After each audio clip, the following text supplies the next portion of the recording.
Akis dimanapun kalian berada. Selamat datang di Aksioma Podcast episode 1. Pada kesempatan kali ini kita akan membahas tentang Generasi muda dan literasi hukum, mengapa kita perlu melek hukum.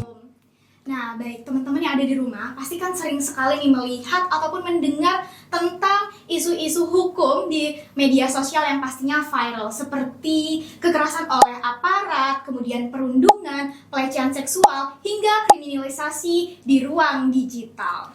Sebagai generasi muda, setidaknya kita paham dan mengerti tentang isu-isu hukum yang sedang ramai diperbincangkan. Jangan sampai kita sebagai generasi muda hanya mengomentari tanpa tahu peristiwa yang sebenarnya terjadi. Kurangnya literasi hukum terkadang membuat generasi muda mudah untuk terprovokasi, mudah percaya pada informasi yang belum tentu benar, dan juga kurang kritis dalam menyikapi permasalahan hukum yang ada. Generasi muda seharusnya paham akan pentingnya literasi hukum serta melek akan isu hukum. Namun sayangnya kita bisa melihat generasi muda atau yang sering disapa dengan Gen Z itu masih banyak sekali yang belum paham akan pentingnya melek hukum dan juga masih menganggap sepele tentang hukum serta literasi hukum. Bersama saya Hayden Silalahi dan rekan saya Revalina Anggi Septiana yang akan menemani perbincangan kali ini. Dan juga kita kedatangan narasumber yang sangat luar biasa dari akademisi Fakultas Hukum Universitas Mula Warman, Bapak Herdiansah Hamzah. Ya, halo Bapak, Halo. selamat datang Bapak. Ya, terima kasih. Assalamualaikum. Iya, baik. Waalaikumsalam warahmatullahi wabarakatuh. Bagaimana Bapak kabarnya hari ini? Alhamdulillah baik. Alhamdulillah. Puasanya Yang bagaimana puasa Bapak? baik juga. Alhamdulillah lancar ya Bapak. Yang lagi sakit ini bangsa ini ya. Oh iya betul sekali. Aduh teman-teman. Baik, sebelumnya kami ucapkan terima kasih banyak Bapak atas kehadirannya hari ini dalam perbincangan Aksioma Podcast episode 1. 1. Yang pastinya dengan harapan semoga teman-teman di seluruh kalangan, termasuk kalangan generasi muda yang biasa tadi kita sebut dengan Gen Z, itu bisa mendapatkan dampak positif dan juga lebih melek lagi tentang hukum dan juga paham bahwa penting sekali literasi hukum itu diterapkan dengan baik. Betul Pastinya. sekali teman-teman yang ada di rumah. Nah, sebelum itu ada sedikit fun fact nih tentang Bapak. Mohon izin Bapak. Jadi, Bapak ini merupakan lulusan sarjana atau S1 di Fakultas Hukum Universitas Hasanuddin, kemudian melanjutkan studi S2 dan S3-nya di Universitas Gadjah Mada ya, Bapak. Ya, betul. Nah, dan juga ada fun fact yang lebih menarik, yaitu Bapak biasanya disapa dengan sapaan Bung Castro. Nah teman-teman, sebelum kita masuk ke pertanyaan intinya nih, kita mulai sedikit tentang latar belakang Bapak Herdi dulu nih Pak. Bagaimana sih awalnya Bapak tuh tertarik dengan dunia hukum Pak, seperti itu? Ada dua perspektif ya. Latar belakang kenapa saya tertarik belajar tentang hukum. Satu karena memang orang tua, bapak saya tuh sipir ya. Jadi ada banyak yang mengatakan pengalaman dan pengetahuan hukum saya juga yang menurun dari bapak gitu ya, sebagai seorang sipir. Yang kedua, inspirasinya sebenarnya banyak. Ada salah satu tokoh di kampung saya, meskipun itu di daerah Sulawesi Barat begitu ya, yang menginspirasi saya belajar tentang hukum. Itu juga yang kemudian saya jadikan sebagai patokan kenapa hukum saya anggap menjadi bagian yang penting di dalam perjalanan hidup gitu. Gitu. Oke, baik nih teman-teman yang ada di rumah bisa nih menjadikan motivasi dari Pak Herdi untuk jadi motivasi buat teman-teman juga bahwa ternyata hukum itu sangat dekat ya Bapak dengan diri kita gitu. Jadi siapa tahu nih teman-teman yang ada di rumah nih mau nih untuk masuk fakultas hukum, jadi jangan ragu lagi. Betul Bapak? Ya. Betul. Nah, langsung aja nih Bapak kita ke beberapa pertanyaan inti kita pada hari ini, yaitu kami penasaran sekali nih Bapak dengan bagaimana sih sebenarnya Bapak melihat dan juga menilai tentang literasi hukum dan juga politik anak-anak muda atau generasi muda yang biasa tadi kita sebut dengan Gen Z pada saat ini Bapak. Iya, saya kira persoalan menurunnya literasi di Indonesia itu bukan hanya perkara hukum ya, tapi hampir semua hal gitu.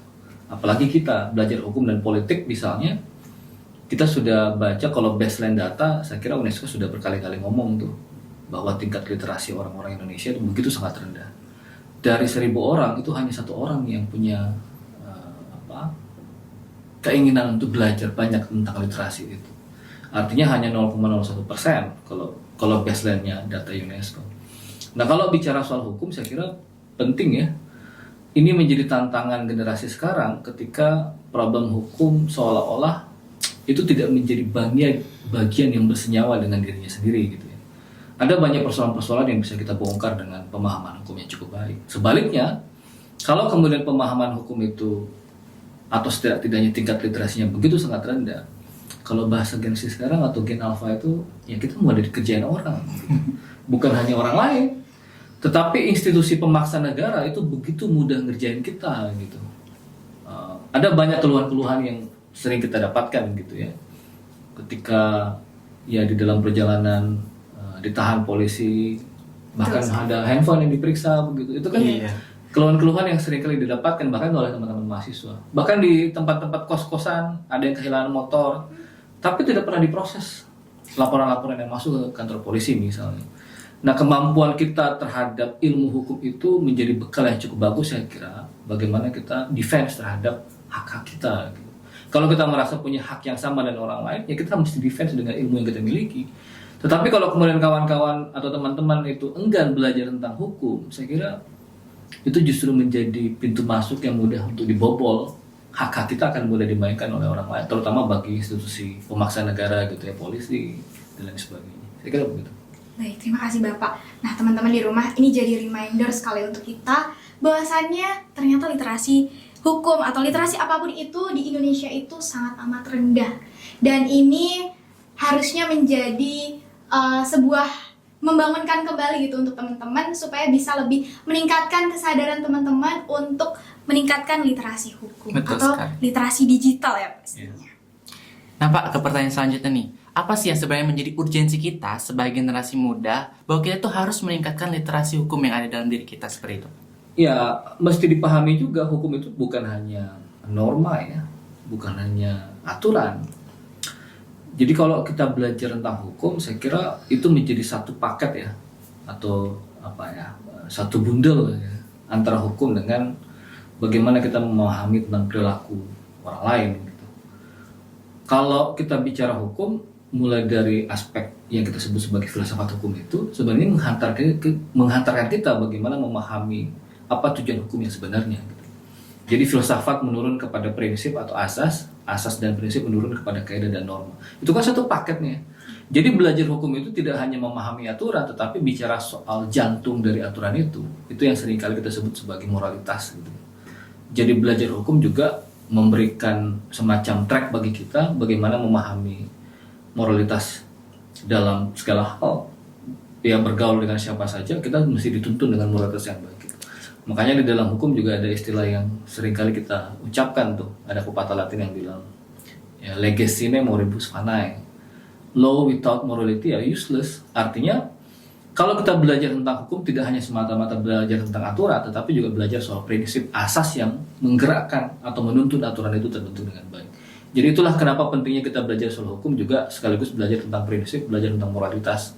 Karena percuma orang pintar tentang hukum, tetapi kalau dia bermasalah pemahaman pada wilayah moralitas, ya jadinya nanti di penjara-penjara koruptor gitu.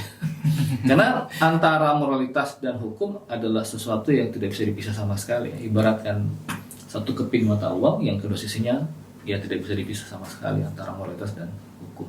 Jadi jangan sekali-sekali memahami seolah-olah hukum sekedar aturan apa yang tertulis di dalam undang-undang, tetapi hukum juga bicara soal moralitas atau prinsip yang menuntun bagaimana hukum itu bertumbuh dengan baik gitu.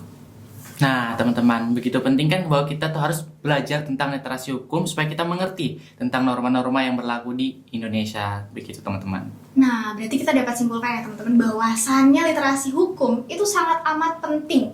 Tadi sudah dikatakan dengan Bapak dan juga Hayden. Nah, kira-kira Bapak bagaimana sih dampak yang akan terjadi ketika tadi yang seharusnya menjadi urgensi literasi hukum menjadi urgensi, tapi ternyata banyak gitu Bapak yang masih belum bisa menerapkan literasi hukum itu dengan baik. Iya, yang paling pertama saya kira itu menjadi semacam early warning ya bagi generasi sekarang. Kalau kemudian tingkat literasi kita terhadap hukum terutama itu lemah, seperti yang saya bilang di awal tadi, ya kita akan dengan mudah dibobol. Kita akan sangat sulit bicara soal hak-hak, apalagi kalau bicara soal keadilan. Makanya kan seringkali orang bilang ya keadilan itu hanya akan didapatkan bagi orang yang memperjuangkan keadilan gitu. Problemnya adalah apa yang kita akan perjuangkan kalau kita tidak punya literasi yang cukup mengenai hukum itu. Nah itu pentingnya kenapa kemudian hukum harus menjadi bagian yang bersenyawa dengan hidup kita, alias kalau kemudian literasi hukum kita memadai, kita juga punya kemampuan yang cukup untuk memperjuangkan hak-hak kita, memperjuangkan keadilan itu. Karena percuma kalau teman-teman bicara soal keadilan, bicara memperjuangkan hak, tetapi kita punya literasi yang rendah misalnya, akan sangat sulit memperjuangkan hak-hak kita itu. Itulah pentingnya kenapa kemudian harus menempatkan bagian literasi hukum sebagai bagian yang penting di dalam hidup kita. Itu satu. Yang kedua, saya kira penting juga untuk memahami bahwa persoalan hukum kan tidak hanya menyangkut personal kita, diri pribadi kita. Kita itu dituntut bagi orang yang belajar hukum pasti akan bicara soal keadilan, otomatis juga akan bicara tentang bagaimana posisi atau standing kita yang juga harus punya kemauan untuk memperjuangkan hak orang lain. Karena bagi saya, kalau kata Gandhi, memperjuangkan hak orang lain, memerdekakan orang lain, itu sama dengan memerdekakan diri kita sendiri. Memperjuangkan keadilan bagi orang lain, itu sama dengan memperjuangkan keadilan bagi kita sendiri. Jadi, antara hak dan kewajiban kita ketika bicara soal hukum, ketika bicara soal keadilan, itu linear dengan hak dan kewajiban orang lain juga. Makanya kan, dalam banyak kesempatan, saya selalu bilang bahwa bagi seorang intelektual atau scholars yang belajar tentang hukum, dia punya tanggung jawab dan kewajiban menegakkan hukum, memperjuangkan keadilan, termasuk bagaimana menempatkan posisinya sebagai bagian penting di dalam memperjuangkan hak-hak orang lain. Itu yang selalu saya bilang ke banyak forum-forum bahwa tanggung jawab kita belajar tentang hukum itu adalah modal besar kita untuk memperjuangkan hak dan kepentingan orang lain. Gitu. Wah, baik. Teman-teman, kalau saya tangkap nih, pada intinya hukum itu bukan hanya sekedar aturan ya Bapak, Yes. tetapi tentang perlindungan juga terhadap diri kita sendiri. Karena kalau kita tidak memahami tentang seberapa penting hukum itu dan apa itu hukum, kita akan susah gitu untuk melindungi hak dan kewajiban kita ya Bapak. Yes. Sehingga teman-teman yang ada di rumah boleh dimulai dari sekarang untuk bisa meningkatkan literasi hukumnya. Betul sekali. Nah Pak, kan kita sekarang ada di era digital nih Pak. Apa sih batasan kita atau dalam kebebasan berekspresi di media sosial itu biar anak-anak itu paham tentang bahwa ada batasan-batasan dalam menggunakan sosial media gitu Pak? Iya, hak fundamental warga negara kan adalah hak menyampaikan pendapat ya. Jadi ekspresif verbatim dari hak warga negara adalah ruang yang cukup untuk menyampaikan gagasan, ide, pendapat, termasuk di dalam ruang digital yang sekarang perkembangannya jauh luar biasa. Mungkin kalau ditanyakan bagaimana tipsnya, saya kira sepanjang kemudian ide dan gagasan itu dipertarungkan, ya sepanjang tidak mukulin orang, saya kira bukan hal yang bermasalah gitu. Yang menjadi penting sebenarnya bukan pertanyaan bagaimana tips agar menghindari problem-problem hukum, yang justru mesti ditanyakan sebaliknya. Apa tanggung jawab kekuasaan, apa tanggung jawab pemerintah, apa tanggung jawab negara untuk memastikan hak untuk menyampaikan pendapat atau kebebasan berekspresi kita itu bisa dijamin dengan baik.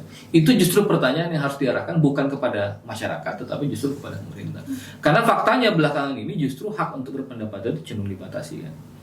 Ada banyak kasus-kasus yang menunjukkan bahwa ada kecenderungan hak untuk berpendapat, mengekspresikan dirinya, itu justru dibatasi termasuk di dalam ruang-ruang digital.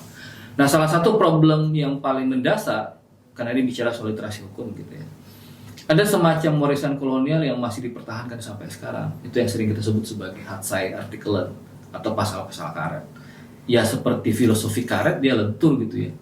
Dia bisa dibuat lebih lebar ataupun lebih pendek.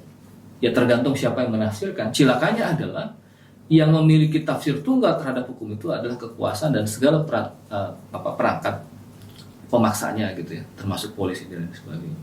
Nah, pasal-pasal karet inilah yang cenderung mengancam kebebasan berekspresi kita. Coba kawan-kawan misalnya bicara soal delik difamasi di dalam Undang-Undang ITE gitu ya.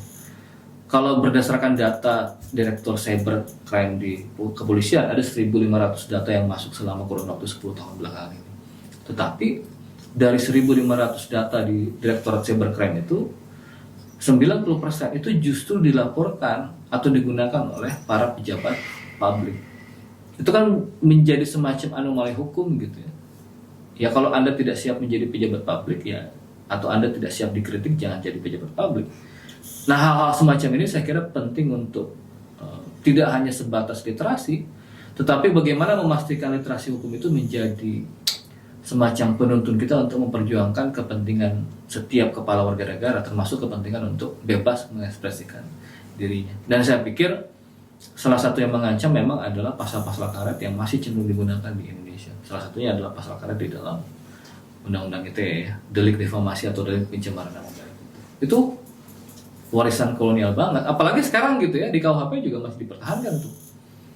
Ada klausul yang bicara soal penghinaan terhadap kepala negara yang sejogjanya itu sudah pernah dihapuskan oleh Mahkamah Konstitusi, tapi kemudian ditarik dan dipertahankan lagi ke dalam KUHP yang baru gitu. Artinya memang politik hukum perlindungan terhadap kebebasan berekspresi masih berbenturan atau berhalang-halangan dengan pasal-pasal karet yang masih dipelihara sampai hari ini. Gitu. Nah, betul sekali teman-teman yang ada di rumah. Nah, berbicara tentang berekspresi ya Bapak, tentang kebebasan berpendapat tadi. Tetapi bagaimana anak muda itu seharusnya menanggapi sebuah kasus yang viral, terutama dalam kasus isu hukum. Padahal kalau seharusnya tadi pendapat masyarakat itu seharusnya menjadi utama, tapi ternyata ada batasannya. Kira-kira bagaimana kita sebagai generasi muda seharusnya menanggapi sebuah isu tersebut? Ya, harus dipahami dulu dalam konteks ide gagasan sebenarnya tidak ada batasan. Jadi yang dibatasi itu adalah tindakan-tindakan yang bersifat physically gitu ya. Kalau saya sudah menyentuh orang itu kan jadi problem. Tetapi sepanjang saya menyampaikan pendapat, mengekspresikan pendapat saya kira tidak punya batasan. Itu adalah ekspresi yang dijamin di dalam Undang-Undang Dasar gitu ya. Mungkin pertanyaannya apakah masuk di dalam batasan penghinaan atau bukan? Mungkin begitu ya. Ya artinya penghinaan pun kalau bicara soal pejabat publik, sebenarnya pejabat publik itu legitimate, tanda petik ya. Legitimate dalam pengertian bagaimana mungkin seseorang yang diberikan mandat tetapi gagal menjalankan mandat itu kemudian kita tidak memberikan ya semacam bukan hujatan tetapi penghakiman gitu ya. Jadi ketika kemudian publik mengekspresikan dirinya ketika pejabat publik itu gagal menjalankan amanat yang diberikan oleh publik, ya itu menurut saya legitimate, sah-sah saja. Yang masalah kan sebenarnya adalah relasi antara manusia dengan manusia lain. Itu pun sebenarnya sifatnya lebih kepada keperdataan. Saya misalnya bermasalah dengan seseorang yang lain, itu tidak boleh meminta atau menuntut campur tangan negara, seolah-olah mempidanakan orang tersebut gitu. Tetapi itu relasinya adalah relasi keperdataan seharusnya gitu ya. Jadi penyelesaiannya itu adalah penyelesaian yang sifatnya keperdataan, bukan bicara kepada aspek yang lebih kepada tanggung jawab negara di dalam hukum pidana itu. Nah tapi memang batasan-batasan seperti ini kan sebenarnya bisa kita jadikan sebagai pelajaran begitu ya. Sama seperti ketika kita bicara soal penghinaan tadi gitu. Pencemaran nama baik sebenarnya sudah punya beberapa kerangka-kerangka hukum yang bisa memberikan kita semacam panduan. Ada misalnya SKB, ada surat keputusan bersama begitu ya, antara beberapa kementerian, ada kepolisian, kemudian Kementerian Kominfo dan Kejaksaan Agung. Intinya satu, kalau kemudian yang disasar adalah pejabat publik tanpa menyebutkan nama kedua dan itu menyangkut kritik kebijakan, saya kira harusnya tidak bisa dikualifikasikan sebagai delik pencemaran nama baik atau difamasi. Jadi sepanjang yang dikritik itu tidak menyangkut atau tidak menyebutkan nama orang per orang, saya kira nggak ada masalah. Kedua tadi seperti yang saya bilang, sepanjang yang dikritik adalah pejabat publik ya sah-sah saja. Karena memang itu menjadi penting. Kita tidak bisa membiarkan seorang yang menjabat jabatan-jabatan tertentu melakukan kesalahan tanpa ada proses otokritik dari publik sendiri gitu. Tetapi kalau kemudian unsurnya disebut sebagai penghinaan, saya kira tidak tepat gitu ya. Karena delik penghinaan atau pencemaran nama baik harus menyasar secara eksplisit atau bisa menyebutkan eksplisit orang atau nama orang tersebut gitu. Tapi kalau pejabat publik yang dikritik ya sah-sah saja sebenarnya. Gitu. Baik Bapak, berarti artinya sebenarnya ketika para anak muda nih Bapak mengkritik, berpendapat, itu bukanlah hal yang salah ya Bapak? Yes, bahkan dengan kalimat-kalimat satir saya kira itu justru lebih dapat poinnya gitu ya. Karena kalimat-kalimat yang satire itu justru membuat kita lebih mudah memahami konteks yang dikritik gitu ya. Ya misalnya dengan mengganti foto seorang pejabat dengan foto kepala tikus misalnya, saya pikir itu kan sah-sah saja sebenarnya. Karena yang dikritik adalah jabatannya, bukan orangnya. Karena secara filosofi yang memiliki martabat atau dignity itu kan bukan jabatannya ya. Yang memiliki dignity atau martabat itu adalah orang per orang. Jadi kalau saya mengatakan misalnya presiden, artinya presiden yang saya kritik adalah orang yang diberikan mandatori memimpin negara ini. Yang saya kritik adalah presiden, bukan orangnya. Gitu. Jadi martabat itu terletak kepada orang, bukan kepada jabatan. Jadi kalau saya mengkritik jabatan ya sah-sah saja, nggak ada masalah. Gitu. Malah kita harus on the track sebagaimana masa kita masing-masing gitu ya. Saya kira Gen Z bahkan Gen Alpha sendiri itu punya cara sendiri untuk mengekspresikan dirinya kan. Ya kalau Gen Z yang saya tahu ya dengan kalimat-kalimat satire gitu. Itu menurut saya jauh lebih penting. Bahkan ada banyak kasus yang sebenarnya dia adalah sekaligus juga sebagai seniman gitu ya. Ketika dia mengekspresikan dalam bentuk seni, meskipun dianggap sebagai hal yang bagi orang lain menghina dan lain sebagainya, saya kira penting untuk diperiksa isi kepalanya bahwa justru yang dimaksud adalah seni yang diekspresikan di dalam bentuk apapun, dan itu sah-sah saja menurut saya. Baik Bapak. Tapi kalau tadi dikatakan sah ya Bapak. Tapi kalau kita melihat kasus belakangan ini Bapak, banyak sekali kasus di mana banyak yang berpendapat, mahasiswa berpendapat, tetapi ujung-ujungnya ditangkap oleh aparat seperti itu. Itu kira-kira bagaimana Bapak? Ya itu yang saya bilang tadi, kita ini mewarisi pasal-pasal karet yang lahir dari masa kolonial dulu gitu. Ketika kemarin kita seolah-olah diberikan semacam harapan baru lahirnya KUHP dan KUHAP yang konon katanya adalah bentuk dekolonisasi gitu. Faktanya di dalam KUHAP dan KUHP itu justru juga masih mempertahankan warisan kolonial pasal-pasal karet itu. Nah justru yang terjadi adalah kebanyakan mereka-mereka yang ditangkap itu digunakan berdasarkan perspektif pasal-pasal karet itu, terutama tentang pencemaran nama baik gitu ya. Kalau tragedi Agustus September kemarin yang banyak digunakan adalah pasal penghasutan, dan beberapa case kita terlibat di dalam membantu kawan-kawan memberikan keterangan ahli, menghadirkan amicus curiae misalnya. Kita selalu mengatakan bahwa delik penghasutan yang digunakan di dalam peristiwa Agustus dan September sebenarnya itu adalah delik yang juga sifatnya begitu sangat ngaret gitu ya. Karena itu bisa ditafsirkan seenaknya kiri kanan tergantung dari subjektivitas kekuasaan hari ini gitu. Itu yang seringkali disebut sebagai bentuk kriminalisasi.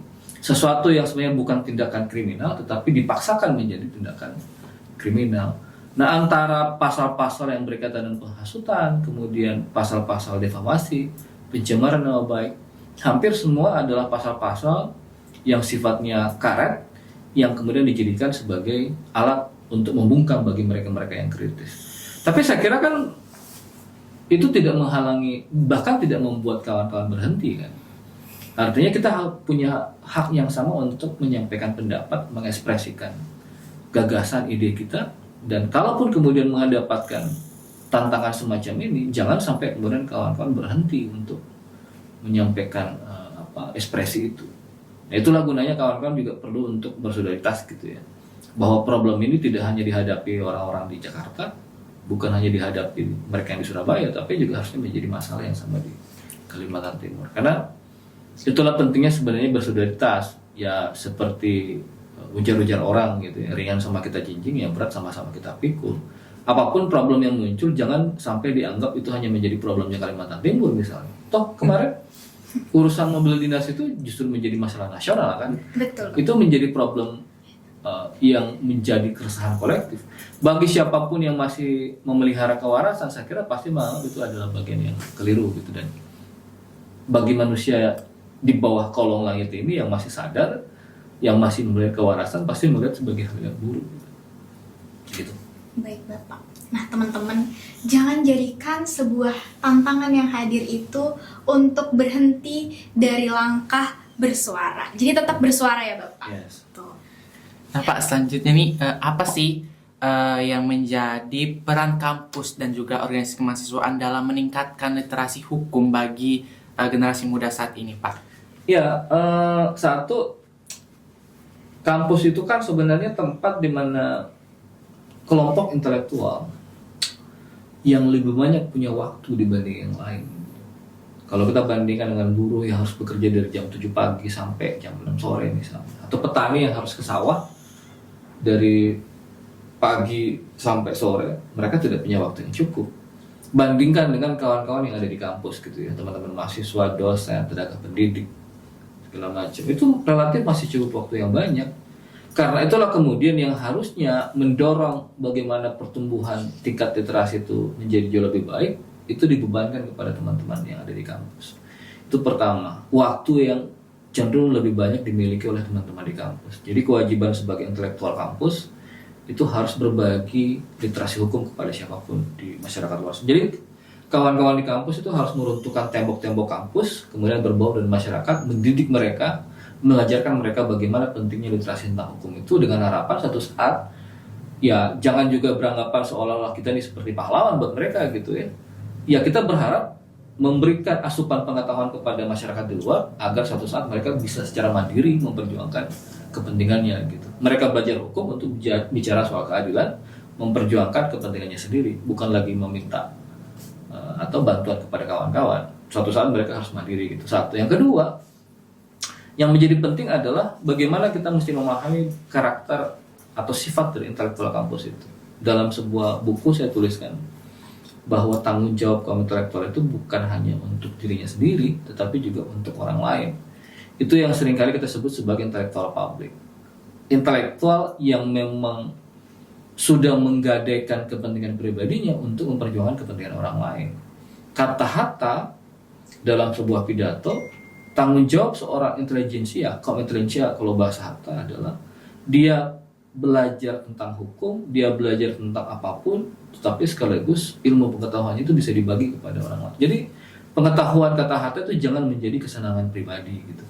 Begitupun Soekarno itu juga pernah bilang begitu kan, dengan mengutip salah satu filsuf India namanya Swami Vivekananda. Soekarno bilang, jangan jadikan pengetahuan itu sebagai perpustakaan, tetapi abdikanlah pengetahuanmu untuk kepentingan kemanusiaan.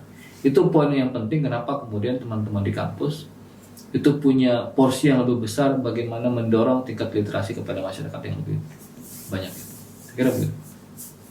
Baik Bapak, terima kasih banyak Bapak. Tapi mohon izin sebelumnya, karena sepertinya waktu sudah sebentar lagi 30 menit, sehingga kami izin untuk menjeda dan merekam kembali. Nah teman-teman, sangat penting kan bahwa kampus dan juga organisasi kemahasiswaan itu sangat penting dalam meningkatkan literasi hukum dalam diri kita.